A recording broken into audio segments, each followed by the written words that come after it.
What Mm, advice would you give to an educational leader who may feel they don't have the literacy expertise to lead collaborative work that's focused on improved reading and writing outcomes for students? I see this all the time where, especially if someone potentially has maybe come from a high school setting down to elementary, doesn't have some of the same understanding of learning to read and mm. feel uncomfortable trying to lead that collaborative work. What would you say?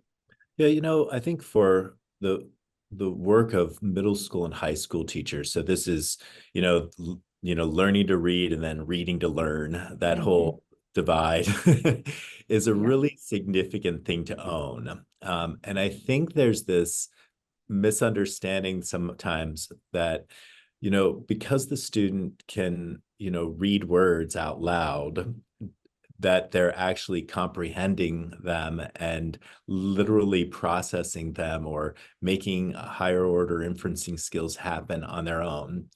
And that we really need to dedicate ourselves as students are continuing to develop in their education and continuing to confront more complex texts over time, that we're committing ourselves to helping them strategically to build that capacity and that cognitive function inside of their minds, so that they're able to, learn from what they've read on their own and process.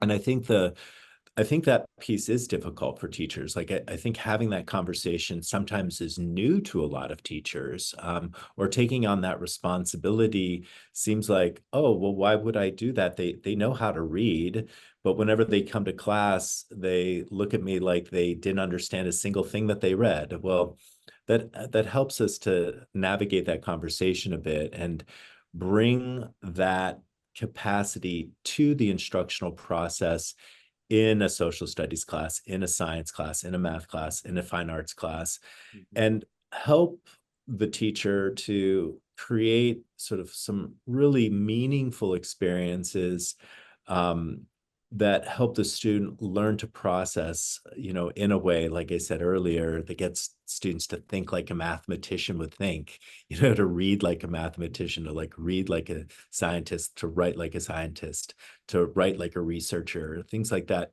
are significant. And I think sometimes, sometimes teachers are so focused on their content and the skills of their subject area that they're forgetting that to get students to really access those things at higher levels, there is that commitment to the literacy approach.